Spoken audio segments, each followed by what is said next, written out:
If it's 2020, you don't have anxiety, how are you doing it? Tell me your secrets, because it's been a year. It's been quite a year, but nonetheless, it's been a year of growth.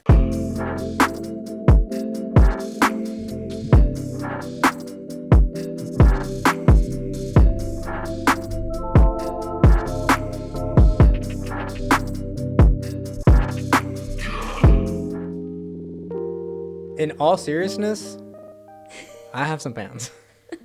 I will sew them for you. And I will pay you. I will do it. I'll do it. Dude, Like, how did that even, like, come to be? Because, I mean, like, I don't think that's common. Like, unless I'm crazy. But I don't think it's common. It's not common.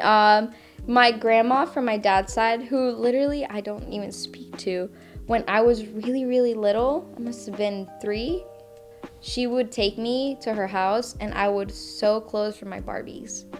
And that's my earliest memory of ever sewing. She literally she's a seamstress to this day. And she would put me next to a machine and she would teach me how to do it. And then I lost contact with her. I didn't speak to her, like my dad's side of the family. But that's like the one thing she left me with. She was like, Here, you know how to sew now. Do what you want. And I'm like, okay. And here we are. But she taught me and then I just carried it on. And then the older I got, the more my body grew. And then I realized I had a different body type. So I was small, but not small. And then nothing fit me. Nothing. Like, pants are so long. They think everyone's a model. They're like, oh, you're skinny and must be 6 feet tall. I'm like, what the hell? So I would buy pants and they would be like these, super long, and I would just sew them. And then I guess that was my practice all throughout high school. I would sew things because it would bother me that I couldn't fit into them. And then when I got into college, I did it more and more actively. And then my mom for Christmas, she was like, you know what? You need a sewing machine. I'm like, oh, yeah, I do. And she got me a brother, which was the best gift of all time. And I just went hard.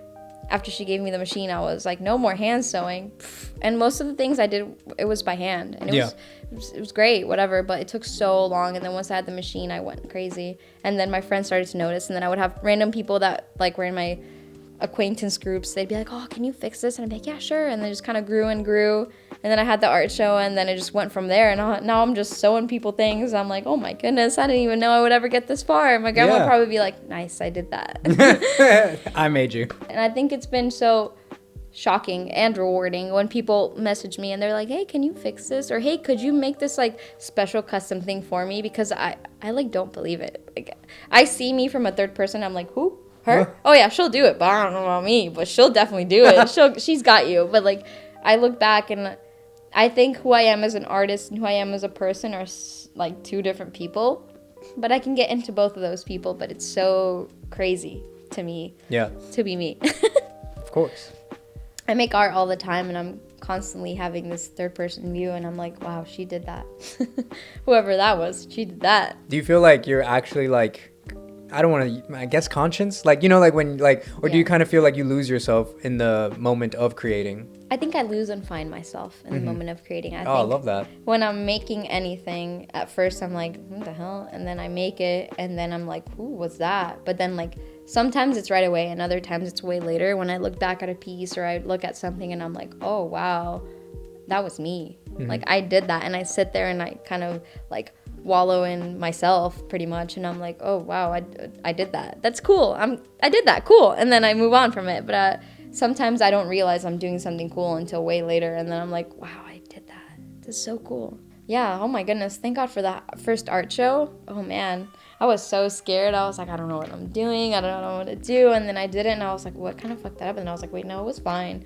And then I had the next one after that, and then I had the one after that, and I was like, wait, I see where I, like, could have grown more, could have done more, or what I did perfect, and then I just kind of carried it, and I've just been, like, snowballing into who I am right now. But it's super crazy. After you do something, and then later on, with fresh eyes, you look at it, and you're like, wow. Or you're like, wow. Either way. Yeah, you're like, wow, cool. Either way, it's growth.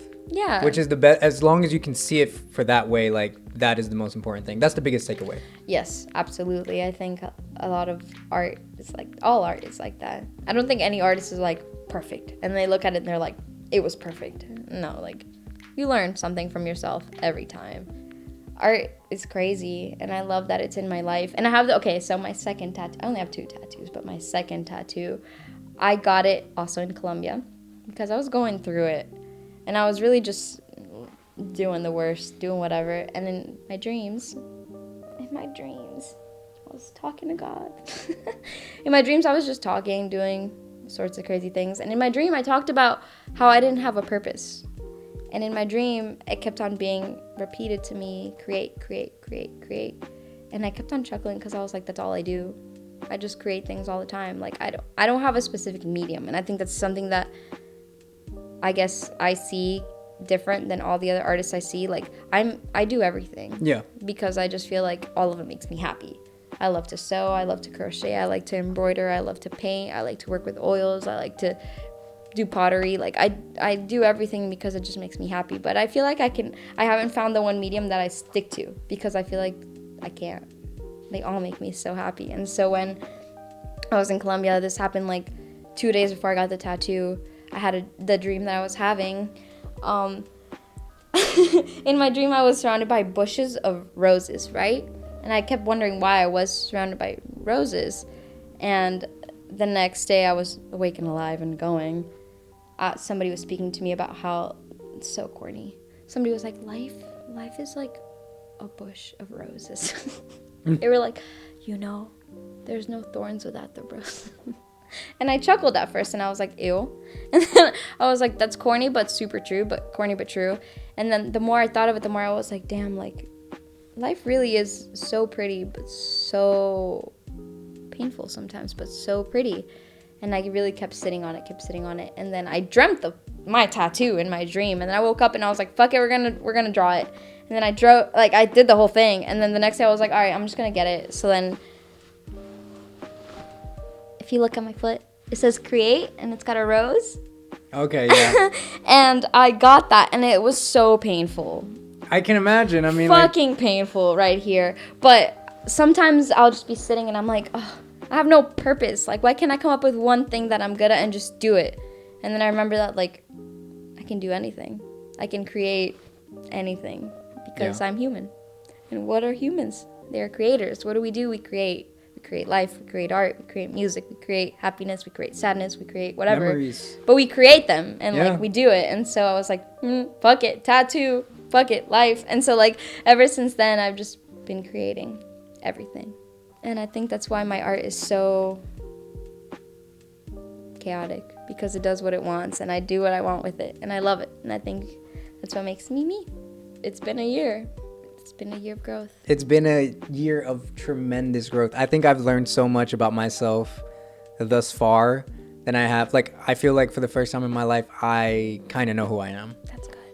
Which it's great, but it's also kind of weird to reflect on. Like, when you think back. When you look back, you're like, dang, I didn't even know who I was. But like, when you're 17, 19, 21, like those like odd years. Yeah, that's it's like, wow, okay, what a throwback. But it's cool. I mean, what are some things over this year that you have kind of like learned about yourself? Oh, my resilience. I think a lot of this year has been a lot of like trial and error. Mm-hmm. A lot of it is like, oh, I'm gonna do this, and then 2020 was like, no, you're not.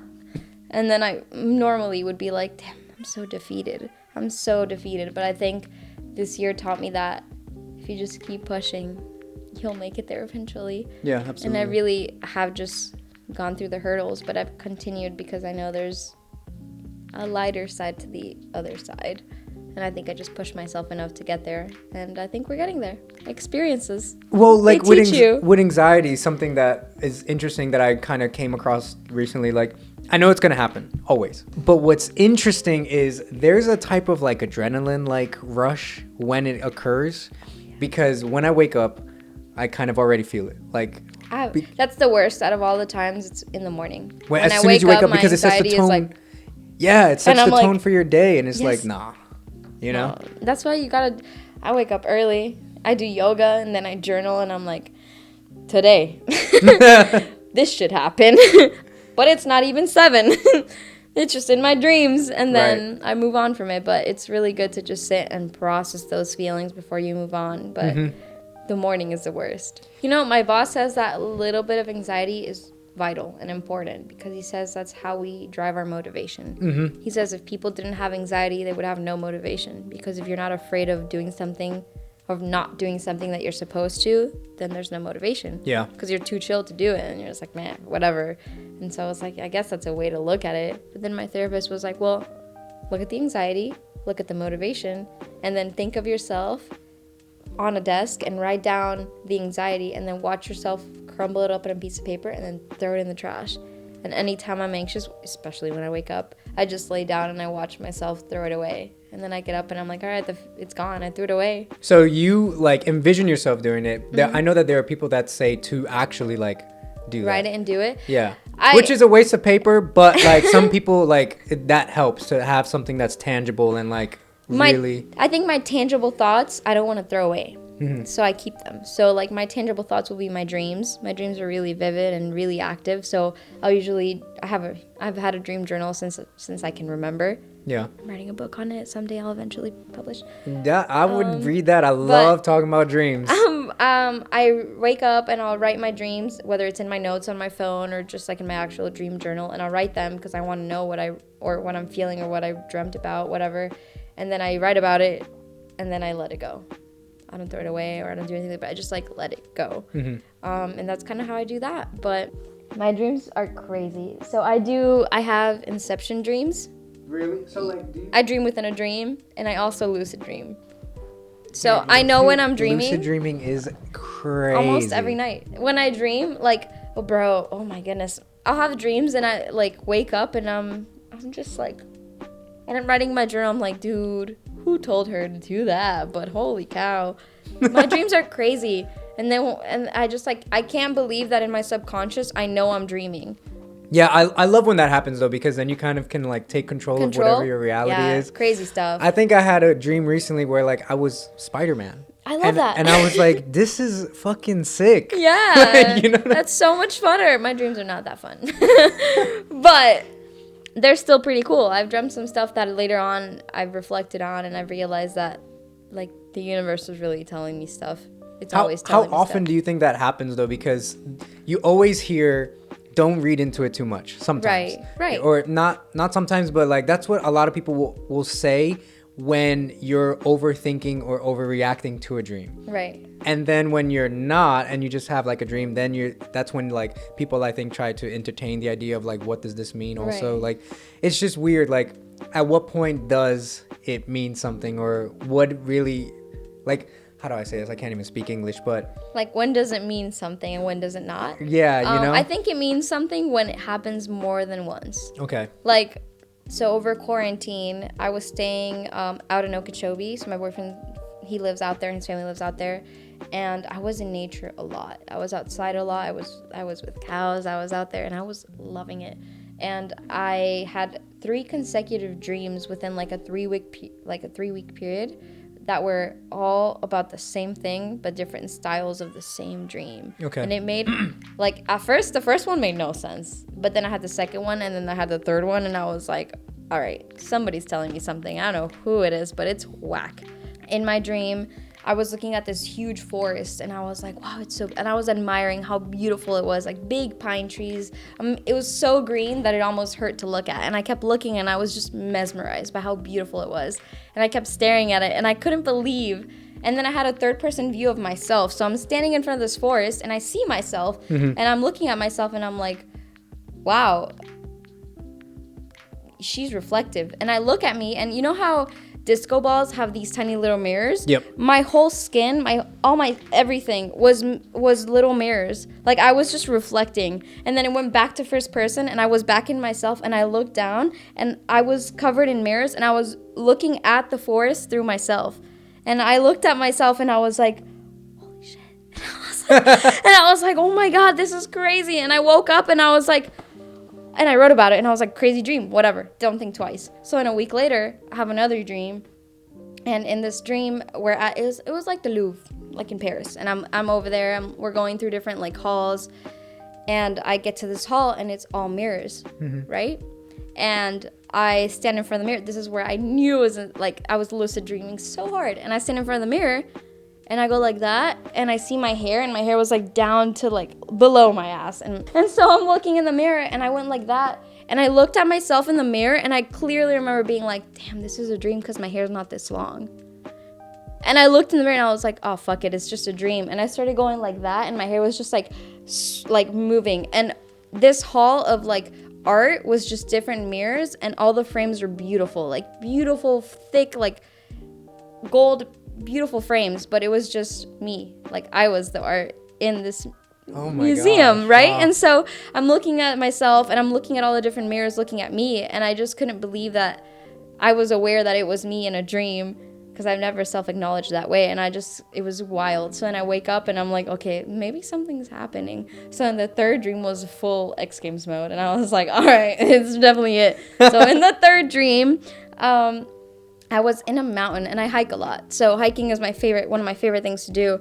And I was just hiking, whatever, and I come across this Buddha, and he's a seated Buddha, and I'm not Buddhist at all. I'm actually very Christian. So I was like, interesting that this is here in my dream. And most of my dreams, I interpret them to be religious. If they are so, I look them up that way. But I was like, a Buddha, strange, whatever. But the way this like Buddha was seated, it was a pose of like full enlightenment. And so I looked at the Buddha, and when I looked at it, it was kind of far. It was about like, I would say like 100 feet out. And I'm looking at it, whatever, and then in my dream, it just zooms to its face. And I'm so close. I'm like this close to this like gold statue, and I'm looking at it, and all I see is the reflection of me. So my dreams repetitively for the past 3 weeks were reflections of myself. Yeah. And I'm looking at myself in the reflection of the Buddha, and I'm just chuckling because I'm like, there's a Buddha in the middle of the forest, and I'm looking at it, and I feel so at peace. And I had like a moment of like, I was transcending. I'm looking at the Buddha, I'm looking at me, I'm looking at myself, and I'm like, damn, this is a dream, but it's beautiful. Yeah. And I woke up and I was like, I was like, what? And then I woke up and I wrote it all down, and I was like, these can be. And I mean, I've been lucid dreaming, and I've just been dreaming my whole life, and all my dreams are like that, like really vivid and really real, and they feel so real. And I see like corners, like it's very real. I've never met someone, to be honest, like so serious, that has had like vivid dreams like you, and that remembers it. Everybody that whenever I talk about dreams, like, I don't remember my dreams. Like, that's so cool that you remember them. And I'm like, dude, you're missing out, because it's sick. Low-key, I think that's my gift, if not one of mine. I think I'm just so open to it. I'm constantly asking God in the universe. I'm like, hey, just give me what you want, and I'll see it. Like the universe's will, like before yours. Yeah. You don't really have you have a choice, but to an extent, I think. Right. Like, there are people that, like, I think I could be wrong, like existentialism or whatever, like where people like really have control of their own reality, like, which we do, like, obviously. Yeah, like, for sure. I can go and make a decision, and there are repercussions, good or bad. Yeah. But like, there are also so many things that are out of our control. Who you meet, where you drive, what you do. You think you have control, but then you get there, and then like months later, you look back and you're like, holy cow, perfect example. You know what I mean? Like, when we first met, I was like, oh, cool, and like, here we are sitting here talking. Like, would have never thought of it. Diving into science a little bit, I know that you have like an appreciation, a passion, a love for science. I do. Talk a little bit about that. What don't I love about science? Science has been a lot for me all the time. When I was really little, I would say about like 5, my grandpa gave me a telescope, and he was like, go look at the stars. And I was like, oh, well, I'm gonna look at the stars now. And I got really, really into space. Space has been one of my things forever, and I got super into it, and I named all my pets astrological names. I have not had a pet that has not been a space name, which is kind of funny, but all my pets were like that. And then one of my friends, he was interning for NASA, and he was just telling me, he's super brilliant. He was like, tell me about all this stuff, and he told me about this like NASA link that you could put in your birthday, and it would tell you what the night sky looked like based on it, but it was like legit, because I've seen those before, and I was like, okay, whatever. So then I went on there, and I put in my mom's birthday, because I was like, I don't know what this card, whatever. So I look at my mom's birthday, and I see that she was born on a crescent moon, which is my mom's favorite moon of all time, and I hate that moon. Fair. I love the full moon. And I remember growing up, my mom didn't live with me, so she was living in Miami, and I was in Colombia, and she would come visit me often, and she would always sit with me on this balcony. We lived in an apartment, and we'd sit outside at night, because I loved space, and we just look at the stars, because you're so high up there. The altitude in the mountains in the Andes is just so high. Even if you're in the city, you can see so much more than here. and we would sit outside and we'd just look up at the sky. And when I was younger, I had Orion's belt on my face. Like, the constellation was perfectly on my face. I had all the freckles.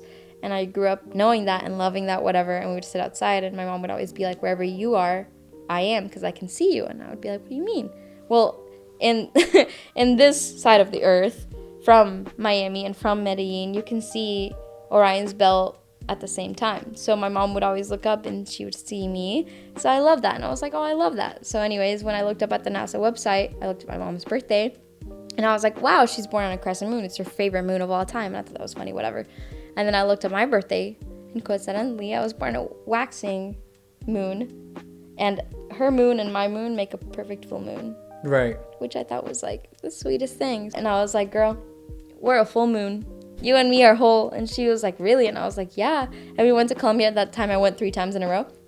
And the first time we went, I was like, I'm going to get my first tattoo. And she was like, me too. So she has the crescent moon here with the 3 dots for Orion's belt. And her moon is filled in because that's her moon. And I have the same crescent moon with 3 dots, but mine is not filled in because I'm the other side of the full moon. And I have it on my ribcage. But that's our thing, and space is our thing. And today while I was driving here, I told her, I was like, dang, I'm kind of nervous. Like, I don't know. I'm nervous to talk about me. I never talk about me. And I was like, I'm nervous. And she was like, it's okay, look up. And I saw the moon, and it's a little stupid crescent moon. And I was like, okay, you can't make me cry before the interview. But shout out, Paola, I love you. Yeah, and she was like, I got you. And I was like, you do got me always. But that's very sweet. I like just from hearing you talk about your relationship with your mom, like I admire that, and I respect that because... Dude, she's my hero. Yeah. I do it all for her. One day, I'm going to look back and be like, that's you. Dude, literally graduated college just for my mom.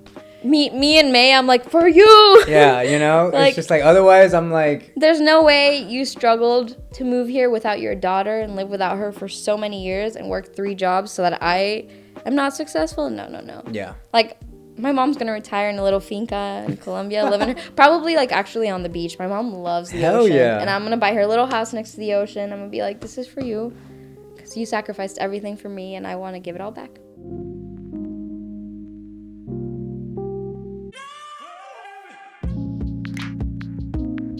Dude, it was funny because right before I came here, I was FaceTiming and I was like, what do I sound like? And my friend was like, what? And I was like, oh, fuck. I don't know. You can't tell me. I can't hear me. And I was like, fuck it. I'm getting in the car. But like, I don't know what I sound like, but this is me. This is what I sound like.